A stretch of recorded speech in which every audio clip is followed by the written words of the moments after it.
સાંસદ બનેલા 75 લાખ રૂપિયાના તોડકાંડ મામલે આજે મોટો વળાંક આવ્યો છે। નર્મદા જિલ્લા કલેક્ટર સંજય મોદીએ પોતાના અગાઉના નિવેદનથી યુ-ટર્ન લઈ અને સાંસદ મનસુખ વસાવાની વાત સ્વીકારી હોવાનું। તો હાલો દર્શક મિત્રો, જય જોહાર, જય આદિવાસી દોસ્તો। આપણે છેતરભાઈ વસાવાને ફરી 75 લાખના કેસમાં ખોટા આરોપમાં ફસાવવાની કોશિશ થઈ રહી છે દોસ્તો। તો છેતરભાઈ વસાવાનો તમે વિડીયો જોઈ લો અને આ વિડીયો પર નયો હોય તો લાઈક શેર સબસ્ક્રાઈબ કરી દેना દોસ્તો। ચાલો વિડીયો જોઈ લો। શું લે સાહેબ, આપ જિલ્લાના વહીવટી વડા છો ને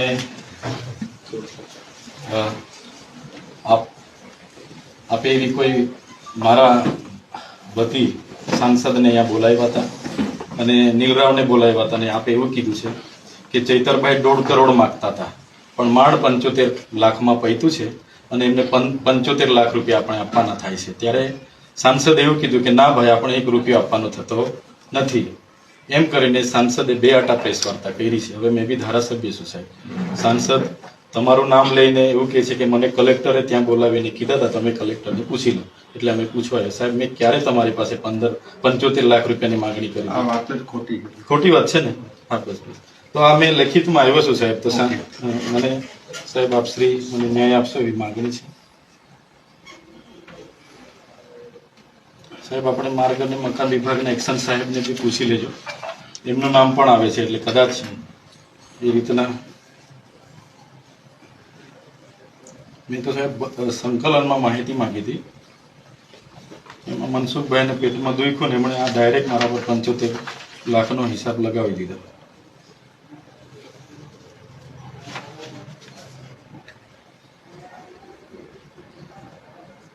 સર આ રિસીપ્ટ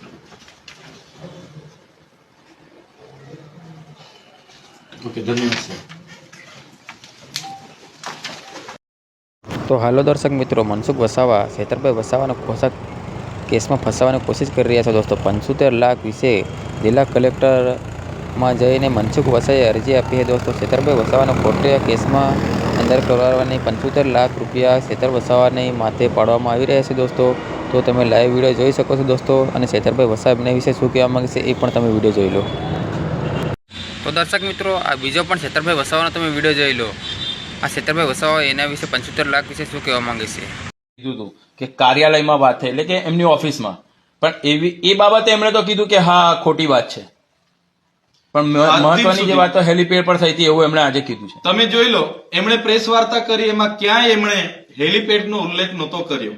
મારા પર આક્ષેપ કર્યા ત્યારે કોઈ દિવસ હેલીપેડ વચ્ચે આવતું જ નહોતું। ત્યારે તો એમણે એવું કીધું હતું કે મને અને જિલ્લા પ્રમુખ નીલરાવને કલેક્ટર શ્રીએ બોલાવીને અમારી સમક્ષ રજૂઆત કરી હતી। એટલે મેં ક્યાં રજૂઆત કરી, કોણે કરી, કયું સ્થળ હતું એની વિષય જ નથી। વાત 75 લાખના તોડની છે અને હવે પાછું હેલીપેડ આવે છે, એટલે ક્યાં ને ક્યાંક આખી વાર્તા ઉભી કરાવવામાં આવે છે, આખું સ્ક્રિપ્ટ તૈયાર થાય છે અને કલેક્ટર શ્રી કાર્યપાલક ઇજનેર પર સરકાર દ્વારા દબાણ કરવામાં આવ્યું। 2 દિવસ તો એવી માહિતી છે કે મનસુખભાઈએ પોતે ફોન કરીને કલેક્ટર સાથે મા બેનની ગાળો બોલી છે, એટલે કલેક્ટરે ડરીને આજે ફેરવી તોડ્યું છે અને 2 મોડાની વાત કરી છે। પણ કલેક્ટર સાહેબને કેમ છું, તમે નીડર રહો, અમે તમારી સાથે છે, તમે બંધારણીય પદ પર છો, નીડરતાથી નિષ્પક્ષ તમે નિવેદન કરો, અમે બેઠા છે, જરૂરત લાગશે આખા ગુજરાતના લોકોને અહીંયા ઉપસ્થિત કરીશું તમારા સમર્થનમાં। કોઈને ડરવાની જરૂર નથી, ઈડી થી ડરવાની જરૂર નથી, અમે બેઠા છે। અને આજે પણ તમને કેમ છું, અમે માહિતી માંગી છે, અધૂરી જ મળી છે, નહીં મળશે તો મારા અધિકાર પ્રમાણે 3જી વાર પણ હું જિલ્લા સંકલનમાં મૂકીશ, અને એટલે મને માહિતી મળવી જોઈએ અને એના પર સીબીઆઈની તપાસ થાય, સીઆઈડીની તપાસ થાય, એ અમારી માંગણી છે। અને આવનારા દિવસોમાં દિન 5માં મેં જે લેખિત અરજી આપી છે એનો પણ ખુલાસો મને મળવો જોઈએ। આ મારા શાક પર પડેલી જે દાગ છે એને મિટાવવા માટે ખૂબ ગંભીર બાબતોનો આરોપ છે, તો એનો ખુલાસો થવો જોઈએ। જો ખુલાસા નથી થતા, આવનારા દિવસોમાં મારા સમર્થકોના ફોન આવે છે, અંબાજીથી ઉમરગામના અમારા સમાજના આગેવાનો પૂછે છે સાહેબ શું કરવાનું, મેં બધાને રોકી રાખ્યા છે।